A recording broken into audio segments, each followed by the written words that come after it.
Hello, John Talley here with Partzilla.com, and we're doing another live session here in our studio. Going to do about 30 minutes of Q&A, and then I'm going to go home. I'm going to give y'all a few seconds to line up some questions, and then I'll probably start off with a couple that we didn't get to last time. So let me jump over to those. All right, Vlad is asking me, I have a Yamaha Raptor 700s. I have problems with it when the engine warms up. It refuses to start. It only starts if you press the accelerator and it works interrupted. All right, well, more than likely your valves are a little bit too tight. So I would say go in there and check those, because if they're too tight as the engine heats up, then they're not going to want to close all the way, and that's going to make it really difficult for it to restart. So take a peek at that and then let us know. All right, Robbie had asked me, I'm brand new to motorcycles, but I'm assuming you had to drain any oil from the bike first before replacing the Kickstarter seal, or no? All right, you talking about when I did the seal on that little CT90? Actually, I didn't, because the level at where the Kickstarter seal was well above where the oil level was going to be for that particular crankcase. Now, if you were having to replace the shifter seal, then yes, you would need to go ahead and drain the oil out of the bike, because it's going to be below its level. Looks like he also, no, this is a different person, the Gixxer 1975. How do I clean a rusted tank on an 03 Gixxer 1000? Well, the answer to that is do as little as you have to. Now, if it's really rusty in there, I usually put a mixture of like grease lightning, water, and then I also add in some nuts and bolts, and then I just shake that around, and that'll break most of it loose at that point. Make sure you just flush it out over and over and over again. And I think we have a video where we went through explaining how to do this. So if you would, guys down in Florida, if you would post up a link to where the Gixxer 1975, can maybe go take a peek at that one. Now, did I do that one, or did you do that one? I think it was me? Okay. Or maybe I dreamed I did it and I need to do it. Maybe I need to record it. All right, oh boy, okay, the questions are starting to pile in, so we'll go up at the top. James is asking me, I bought a CDI box from Amazon. How dare you? I put it on and nothing would even start and idle. Well, that can happen when you're putting on a piece of any type of equipment, especially electronics. If it's not specifically for your machine, that may be where you're ending up. I'd say if you can, if you're a Prime member, go ahead and send that back.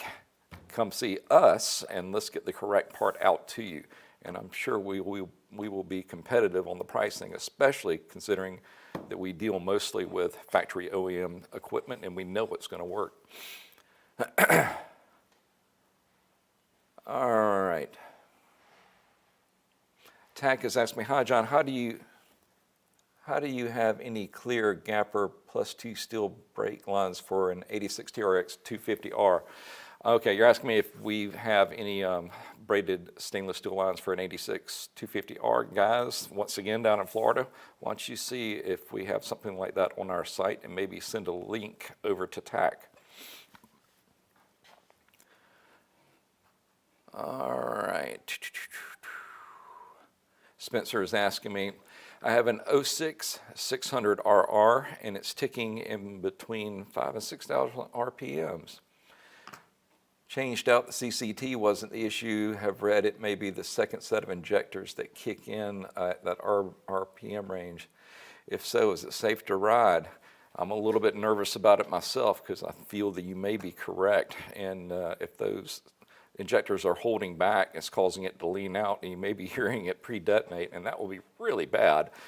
To see if that, in fact, is the case and it is leaning out, run it up to 5,000 to 6,000 RPMs, hold it there for just a few seconds, and then do what they call a cold cut.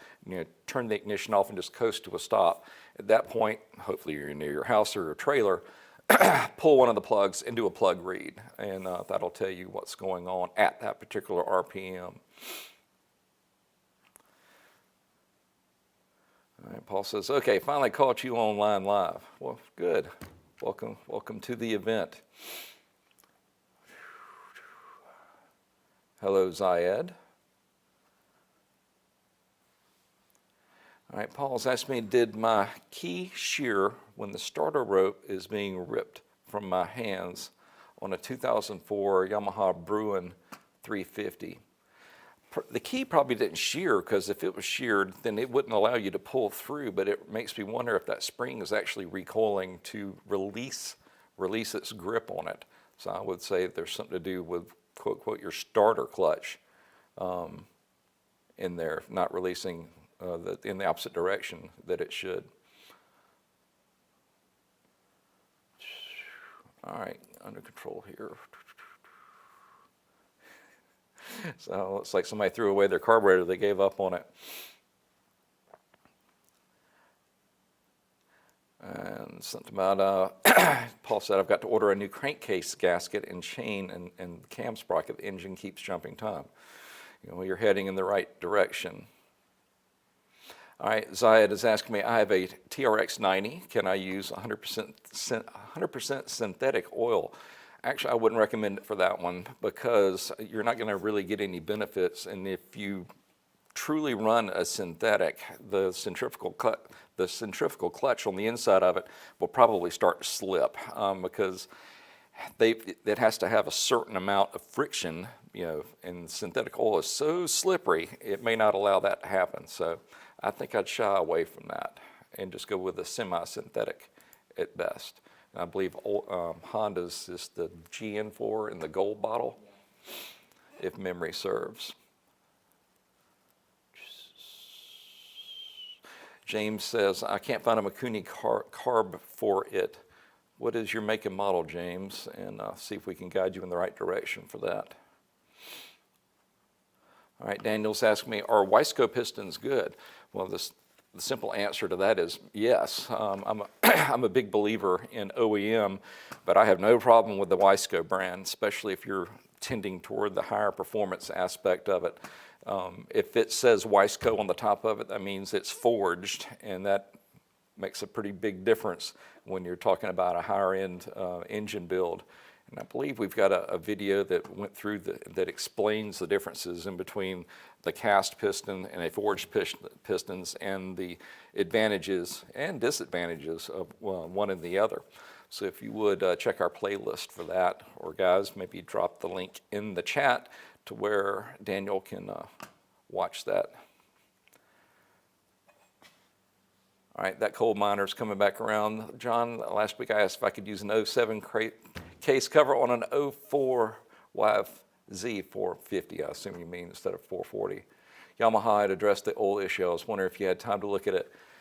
Coal miner, I have failed to do so. Guys, I didn't see that on my list, and I do remember the question. So give me one more week, and I'll dive back into it. I promise. Garrett, do not let me forget. Florida boys, don't let me forget. It's tough getting old. I'm forgetting everything. All right. B. Plum has asked me, any further suggestions on a 2005 TRX 400 FA in limp mode due to code 12 ECM? I tried a different ECM, but it's still a code 12. And remind me, Florida boys, what the code 12 was. Wasn't that something about a clutch, if I remember correctly from last week? And I believe it was something to do with the starter clutch on it. It was putting it in limp mode, so the ECM ain't going to do anything about it. Yep, and they just confirmed that alternator starter clutch error. So that's probably where you need to go check, is that the starter clutch is a one-way clutch, and make sure it's not hanging up, because it thinks it is for some reason, and it's trying to get you to do something about it and keeping it in limp mode so it doesn't tear itself apart.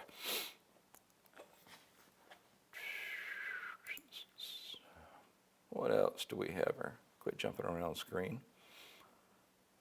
All right, they're working on the braided lines.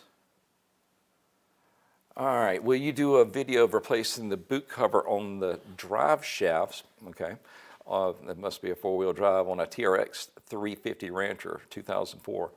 Well, the Rancher we did was actually a two-wheel drive, but the one behind me is a four-wheel drive, and that one is slated for us to do those boots on there, and it's going to be a very similar procedure. So my editor will be back. When are you coming back, Tracy? In a couple of weeks, and we'll go ahead and knock that out, because I believe we're going to remove the engine to do a top end on it as well.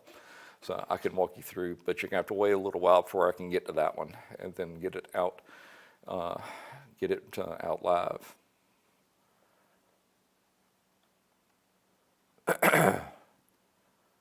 All right, Cold is asking me, hey John, what oil for a Honda TRX 350 1989 10W40? Well, that really depends on the temperature range that you're running in as far as your ambient temperature. I mean, if you're in a warmer climate, then yeah, go ahead and go with a 40. But if you're colder, you may want to head the other direction with this, because the higher your weight, the lower viscosity, the more thick that it is, and a little bit harder to push around. So when it's really cold outside, like it is in most of the United States right now, that may be a little too sludge-like for it to effectively lubricate the engine. So is it the right type of oil? Yes, depending on what the temperature is outside. All right, Daniel's asked me, I was rebuilding a Raptor 700R engine, know that one well, and I wouldn't get to do it without you or your rebuild video. Thanks a lot for your help. You're very welcome. That was a fun build, although I relied on our exploded parts diagrams heavily.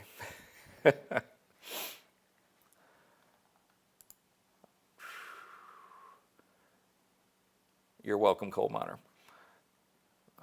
What else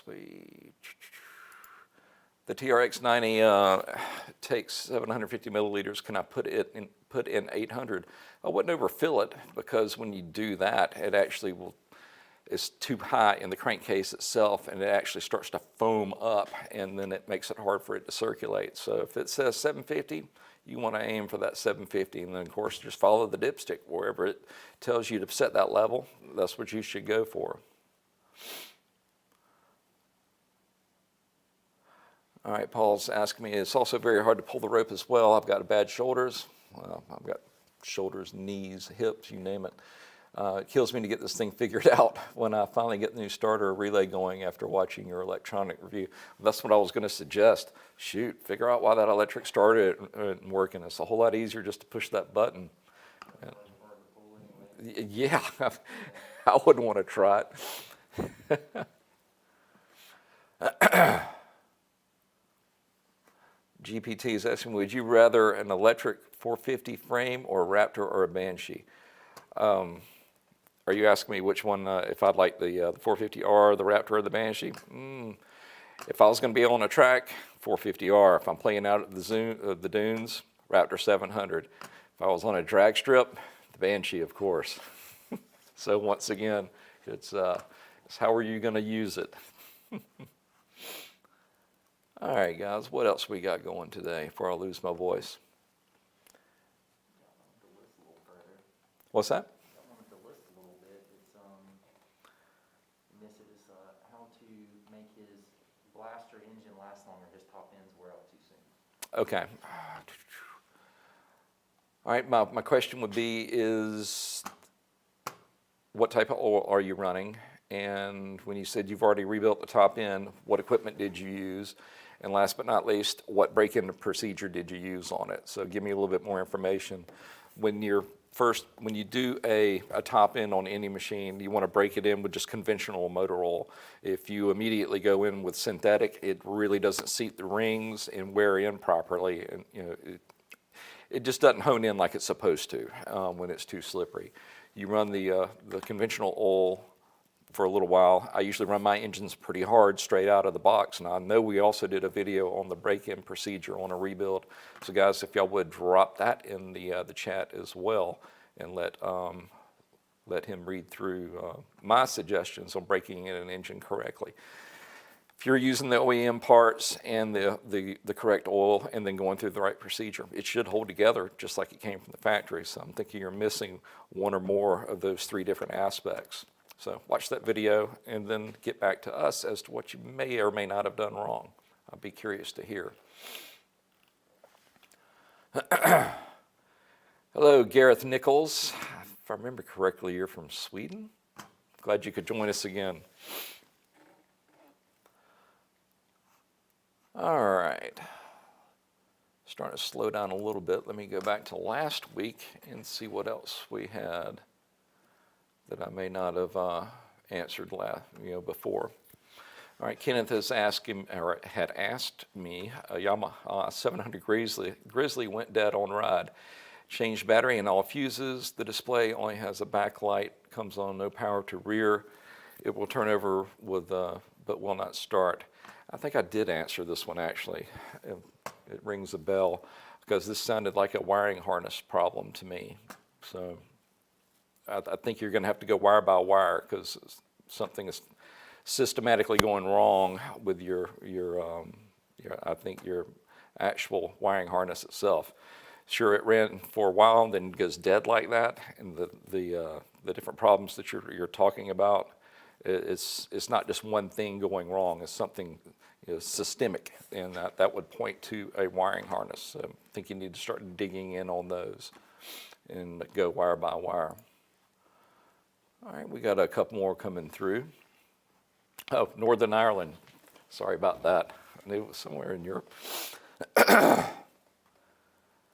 All right, Super is asking me what's the difference between a supercharger and a turbo on a side-by-side.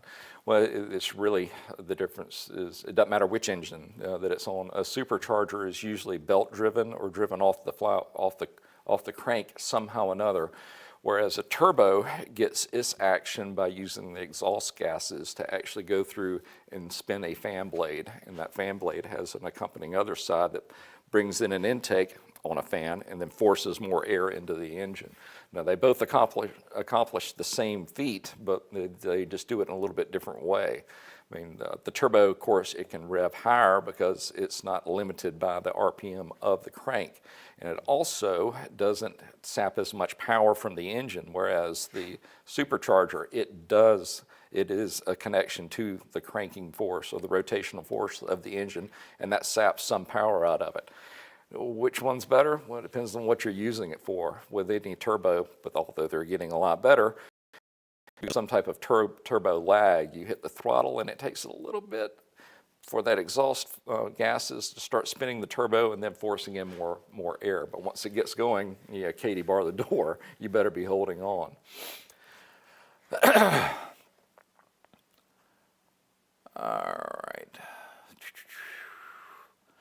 All right, Eric is asking me best budget-friendly compression tester. Well, there's several of them out there, and I know that we carry one from Motion Pro on the Partzilla site. I've had really good luck with it. I mean, you're looking for consistency. It doesn't have to be dead accurate as far as the actual number, as far as calibration, because when you're doing, especially on a multi-cylinder engine, you're looking to see if the readings are within 2 or 3 or 5% of each other from cylinder to cylinder. Now, if you have a single cylinder engine, then it needs to be a little bit more accurate as far as its calibration, because you're basing that number on what it is supposed to be from the factory, whether it be 120, 140, or 160 PSI, depending on how the engine was actually built. That one from Motion Pro is a good unit. So guys, if you would drop a link in there and let Eric take a look at that one. Freddie has asked me, I need a 2011 GSXR 600 tail carbon fairings that go beside the blinker lights. What's that part number? Guys, I bet you my guys down in Florida can find that for Freddie. Especially Cal. I think Cal can pull that off for us. All right, they put up the cylinder compression, or the compression tester from Bike Master. I think we also carry one from Motion Pro. So if you would check that one, guys, as well. So he'll have at least 2 to look at.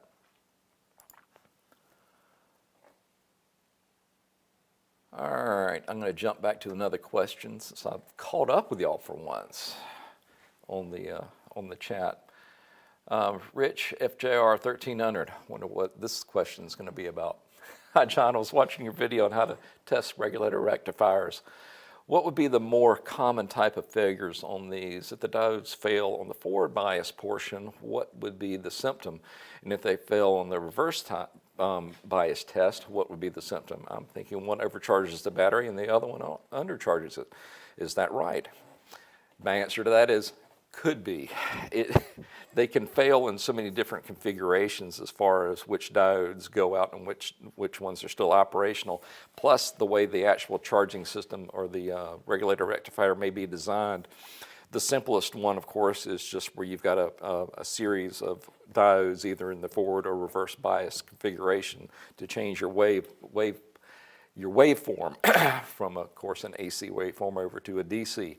Now, I know that I did a pretty in-depth video explaining the different three different manufacturers. One was from Honda, one was from Yamaha, and one was from Polaris.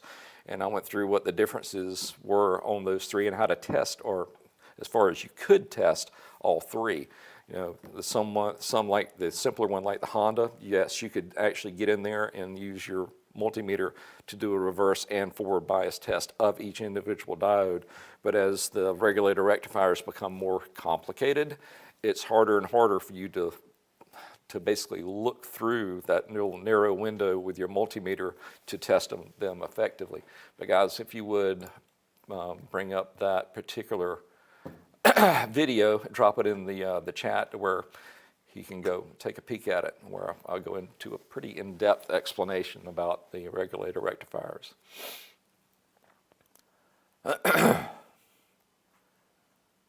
Don't worry, I don't have COVID, it's just Ebola. All right, quit jumping around.